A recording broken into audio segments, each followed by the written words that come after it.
She wiped the CEO's desk like it was made of gold. To her, that table meant survival. Another day, another paycheck, another night feeding her little brother and praying the landlord didn't bang on their door again. Make it shine, her supervisor barked. With trembling fingers and old cloth, she polished every inch quietly and quickly. She never made eye contact with him, Mr. Adrian West, the man behind the glass and steel empire. The man in the navy suit who never smiled. He didn't know her name. Why would he? She was just the cleaner, another face in the shadows. But Lena had a story. At just 24, Lena carried the weight of a family on her shoulders. Her mother was gone. Cancer took her in just 6 weeks. Her father left before Lena could even remember his face. That left her and Jamie, her little brother 6 years old and always sick. Every morning, Lena left him sleeping on a thin mattress in their cold one-room flat. She kissed his forehead, left a bowl of porridge, and rushed to the city in old sneakers with holes in the soles. She cleaned 3 offices a day, but the one that mattered most was Adrian West's, because she'd heard the whispers. Big promotions happen if you work on West's floor. Even cleaners get noticed if they work hard enough. So she gave everything she had, even when her hands bled, even when her back screamed. And one morning, her life changed. The boardroom was packed. Adrian was on the phone, pacing, angry. A deal had collapsed. He was yelling. Everyone else was quiet. And in the corner, Lena was wiping the table fast, hoping to finish before he noticed. But just as she turned to leave, her cloth knocked over a crystal paperweight. It hit the floor with a loud crack. Silence. All eyes turned to her. Adrian's eyes narrowed. Who let her clean in here during a meeting? Lena froze. Her heart pounded so loud she couldn't breathe. I'm sorry, sir, she whispered. I didn't mean.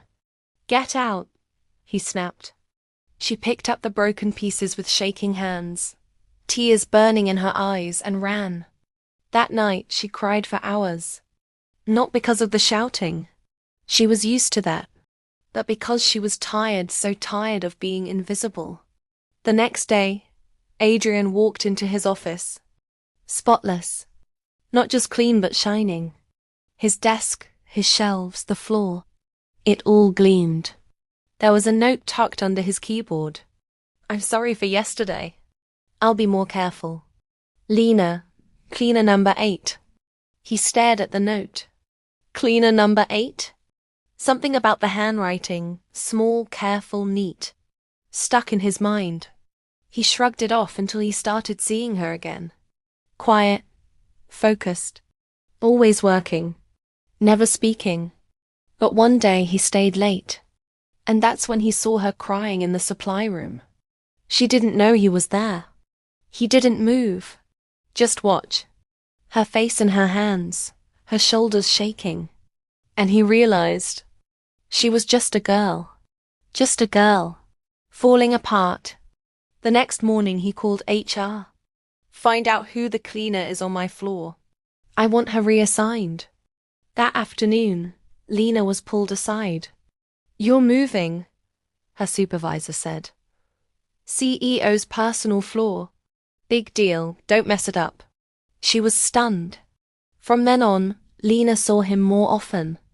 Still didn't speak. But he nodded once.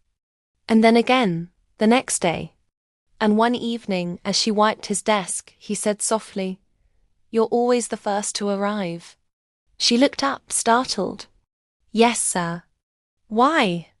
She hesitated. I have a little brother. I work early so I can get home before school ends.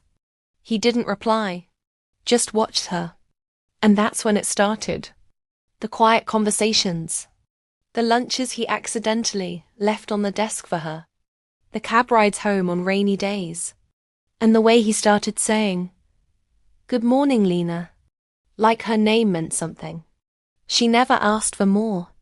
She was still the girl with old sneakers. He was still the man with gold cufflinks. But Adrian West was changing. He started arriving earlier just to see her. He started noticing the small things. The way she smiled only when talking about her brother. The way she limped sometimes from standing too long. One evening she didn't come. He asked. She called in sick. The receptionist said. He sent soup. The next day she returned with tears in her eyes. You didn't have to. I wanted to, he replied gently. And then, softly, Lena, would you have dinner with me? She said no. Twice. Because girls like her didn't date CEOs. But the third time, she said yes.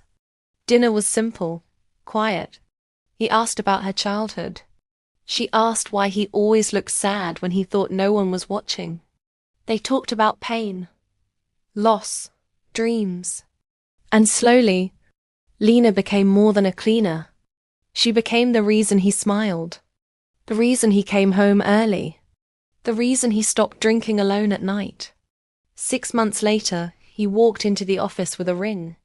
No fancy proposal. No spotlight. Just him holding her hand. I don't care where you came from, he whispered. I care where we go from here. People talked. Whispered. She used to clean this building. But Lena smiled. Because she had cleaned it with pride. She had earned every step she climbed. And now she walked those marble halls in heels. Not to clean, but to lead. She set up a charity. Named it after her mother. Hired single mothers. Opened a school for kids like Jamie. And every morning she still walked past that old office desk. And whispered, thank you for the mess that started it all.